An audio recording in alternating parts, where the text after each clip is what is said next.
St. Lucia has long been known as a place of romance. The Helen of the West Indies, voted the world's #1 honeymoon destination for 12 consecutive years. But beyond sunsets and secluded beaches lies a much larger story. One of rooms filled, flights booked, taxis moving, and experiences sold. And during Carnival, the hospitality industry comes alive in a whole new way.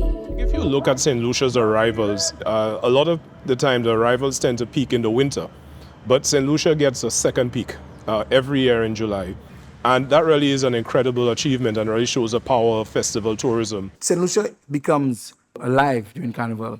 There are more tourists coming to Airbnb and walking. You just walking and exploring, and people benefit from them, from taxi drivers, from normal stores, from hardware stores, from groceries. We have the spa operators. I'm talking about not the high-end spa. I'm talking about people who do massages. They also getting on the action. Most places will be fully booked out by January, maybe February, if people are that lucky. So that means that there's definitely a high interest in St. Lucia Carnival at the moment. So persons are seeking accommodation a lot earlier to make sure that there's a room to stay in or a place to stay in when they do get to St. Lucia in July. Across the world, hospitality is one of the largest drivers of economic activity, powering tourism, employment, and national revenue across continents. In St. Lucia, it is the backbone of our economy.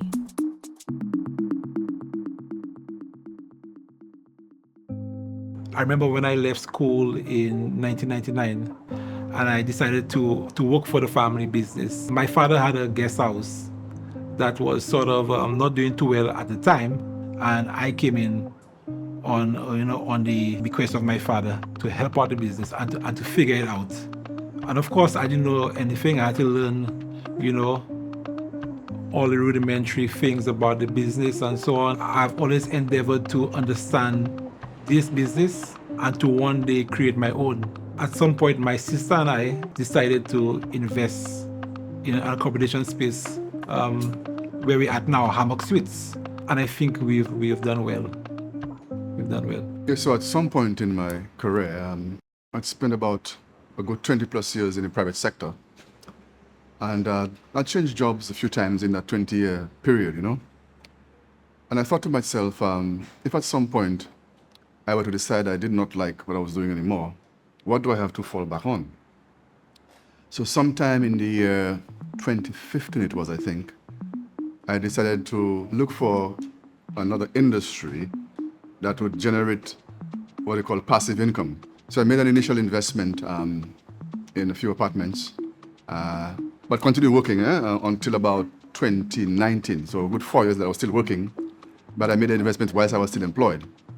So that when I eventually made the exit, I would have something to fall back on. So that was prompted my entry into the real estate industry and accommodation specifically.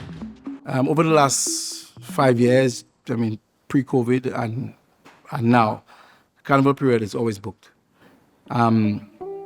People make bookings as early as 12 months in advance. When people came, the latest set of bookings for availability was the first week in January. After the 5th of January, there were no bookings. And I had friends as well in the north with no bookings. So you get calls from January all the way to the week before Carnival, but it's all gone. So definitely you have double, triple the volume for Carnival. We've seen a trend of people going to the shared accommodation type properties. So you are seeing visitors in places that we did not recognize them before.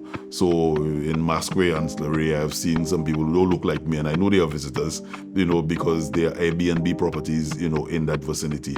And you see it in places like Bize and Babono and, Corinth and that sort of thing. These represent real economic, tangible benefits for our country. And it also represents St. Lucia's engagement in the accommodation segment. So it's entrepreneurship that is actually bearing fruit, and that's an important development. On this side is the washrooms and the washer and dryer. Here we have some goodies for you, some wine and whatnot. And on this side is your bedrooms. Oh, wow. Close to the highlight of Carnival are the days on which we have the most people staying in non-traditional accommodation. So July 17th, July 19th, July 20th are the days when we have the most number of visitors on island, and that's in a 12 a 12-month cycle. So we know it's having an impact, and it's actually changing the trend. It's moving away from the traditional properties and going into other areas, and it's causing a spur of economic activity. Look, you could even see The road for Carnival, the roads, yes. yeah. So when we look at the average length of stay, the typical person who came specifically for Carnival, that average length of stay would have been 8 days. When we look at outside of Carnival, your typical visitor would stay for about 6 days. So that's a 2-day difference. You might think that these 2 days are small. However, it is 2 days of additional spend, 2 days of additional economic impact for our locals and our local economy at large. That information, of course, was gotten from our patron survey that we would have collaborated with the Carnival bands. We also had assistant surveyors at the ports of exit, ensuring that persons fill out the survey. We had a very good responsive rate.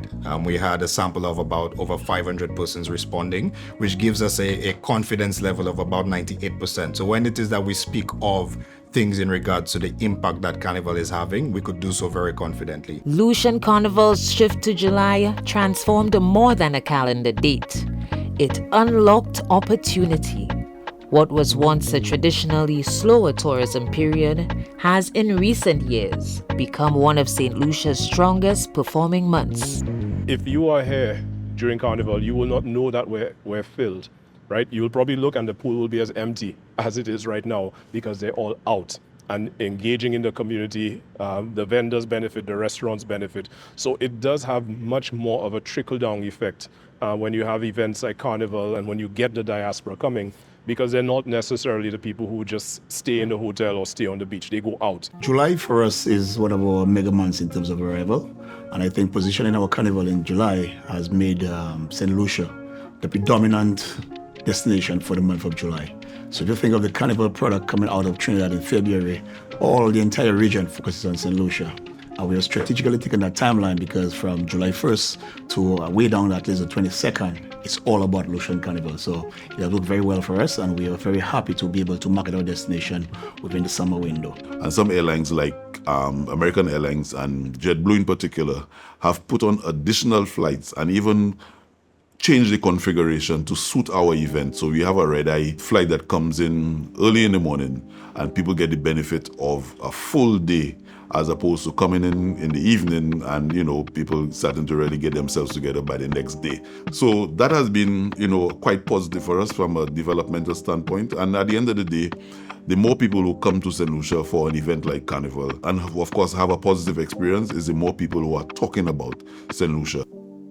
People who do this every year regularly, they're smart. They book a year in advance. Carnival booking rates can be 300% of a typical rate, 400%. So 4 times more than what you normally charge, 5 times more. And so there are providers who take advantage of that. And some of us who may not think about it in advance may leave it open and not block out the dates. And you get a normal rate or maybe just 25% more.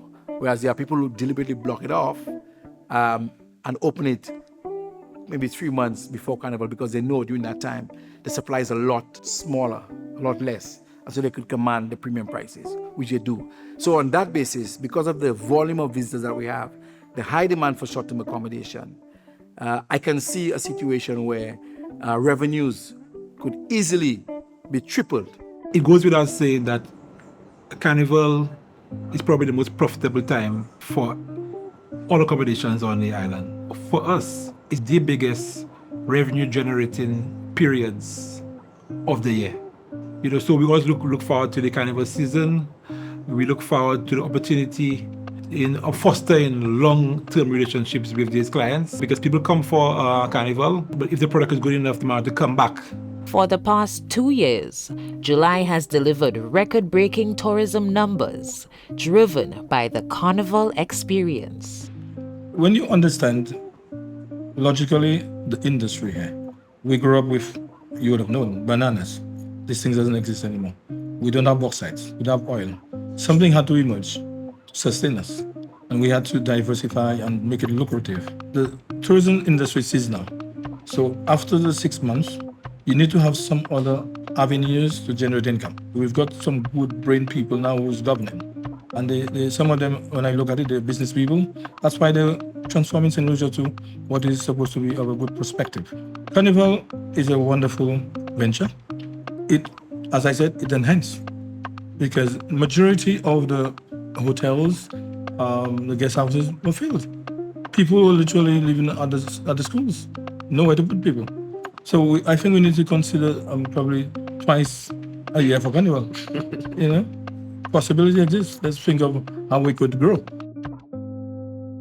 Ale started as a way for us to help our friends go around during Carnival. So in 2019, that was one of the biggest years for St. Lucia to date at the time. We had a lot of friends and family visiting St. Lucia. And when I say we, I mean Safia Paul, my co-founder. And it was very difficult getting people around, taking people to different fetes, and also doing tours and making sure that they enjoyed the island as well. We talked about launching something Uber-like in St. Lucia so that people can get around and make it easier during Carnival time. As you know, a lot of people are drinking, and so a lot of times people don't want to rent a vehicle because they know that it's not safe to be on the roads after fete. So Ale was a brainchild of that. Lucian Style Experiences started in 2006. We are fortunate enough to have 2 villas, and once our guests are at those villas, we offer them most of our tours that we offer to everybody else. We are in a strategic location, which is the Rodney Bay Strip. So you find quite a few persons moving up and down, and this is how we're able to get as much business as possible from our visitors who are here for the Carnival season. Majority of the staff that we've employed, they're certified. They're trained by the Ministry of Tourism. So there's a pool. We know where they are. So, and again, we have them on record. So when we need extra drivers, we call them. If there's availability, we utilize them. So we don't usually just take anybody here and there. They need to be qualified, with the license. They need to be certified to drive the type of vehicles that we have. This is essential. It's imperative that they meet the demands, and then we hire them. We have over 100 drivers right now. We have about almost 2,000 that have downloaded the app, but we have a very strict approval process that they must go through. So not every driver who downloads the app will upload their documents or be approved to become an Ale driver. From honeymooners to carnival chasers, from first-time visitors to repeat revelers, Lucian Carnival has reshaped how St. Lucia hosts the world. Those of you who are in the diaspora internationally, you have a part to play as well in being your tourism ambassadors and cultural ambassadors for your culture, because don't assume that people who are not of Caribbean heritage don't appreciate and enjoy Carnival culture. They do. And it shows in the numbers. It shows in the fact that we're all sold out, especially the hotels and the Airbnbs and the others in the north of the island who get sold out very quickly. So when you look at our marketing efforts as it pertains to marketing of Carnival, the US predominantly is still our largest arrivals market. So we still see movement from there as it accounts for over 60% of our total arrival. But most importantly, we saw growth in this year's Carnival coming out of Canada. And we also saw huge growth coming out of the region. Now, I want to be very clear that the region is broken down into the English-speaking and the French-speaking. So the team would have gone out early in February, March, April to really promote the region. We saw a spike leading up to Carnival because there were a lot of the smaller villages doing their own carnivals, so the smaller community carnivals, as well as the different parties that are happening before the main week of Carnival events. And so we've seen that increase prior to, as well as after. I think a lot of riders got a chance to experience Ale, and so word of mouth is still king, and so they've spread the word. Our customer service is exceptional, and so it's been a way for us to increase our revenue even beyond Carnival season. From the time the person hits St. Lucia, they have to get to the accommodation. So there are a number of ways they can do that. They can use a taxi service. There's revenue that's coming to the economy through that. They may get a car rental. It's a car rental service operated by a St. Lucian probably who gets that revenue. They stay in a range of places, whether it's hotels, but there's not enough hotel rooms on island to cater for the number of visitors that come in. I think the last report that we had was about 24,000 visitors came in for the Carnival period. We only have about 4,000 formal hotel rooms. And if a hotel room typically accommodates about 2 persons, that's about 8,000 persons who are accommodated in hotels, or the formal accommodation as they call them. So where are those other 16,000 persons staying? So it's a combination of maybe friends and family, but a lot of them stay in what they call short-term rental accommodations, or Airbnbs, as is popularly known. You now have persons who are getting income by renting an apartment or a room even in their homes during that period. When those persons come to St. Lucia, they have to eat.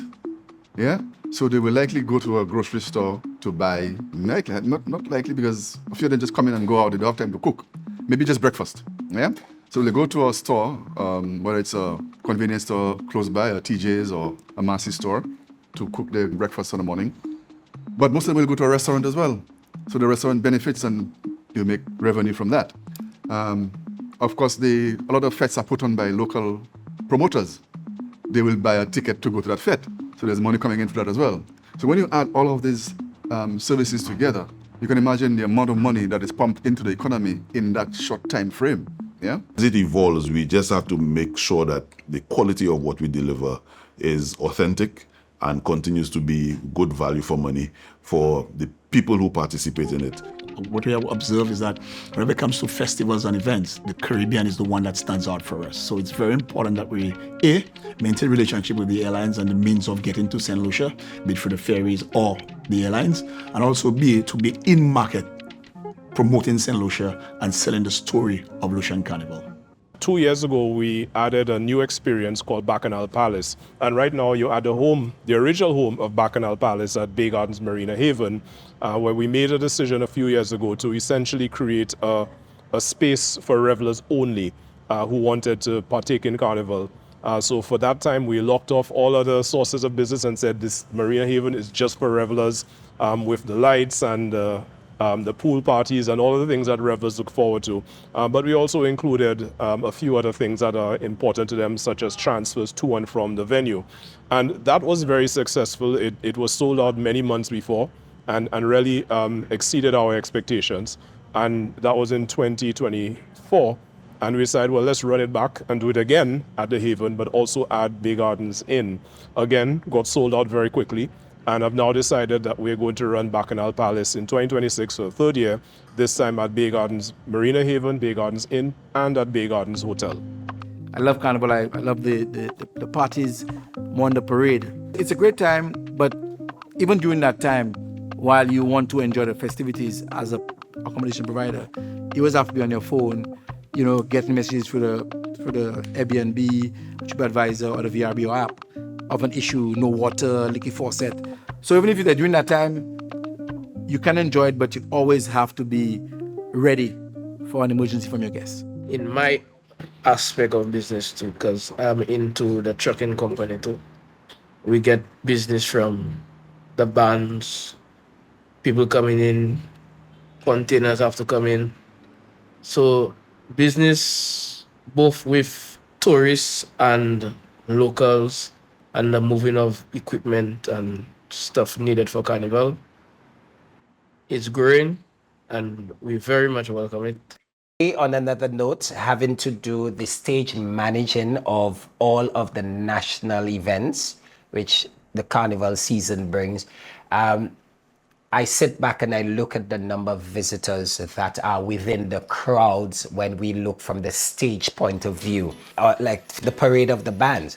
When you sit there and you see the amount of persons and tourists that are enjoying, some of them walk up to you and say, "That was fantastic."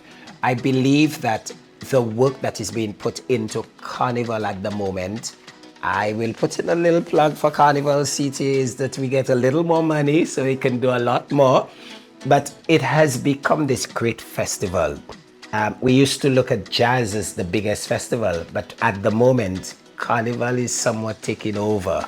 And I think that the persons who are behind it, CPMC, CMMC, the Ministry of Culture and Tourism, who are putting that effort in growing this festival, we would like to encourage them to continue to do so, because The Carnival brings in quite a bit income for all St. Lucians, and I think we should continue to do it for many more years. Carnival is hospitality powered by culture, tourism driven by experience, and an economy strengthened by celebration.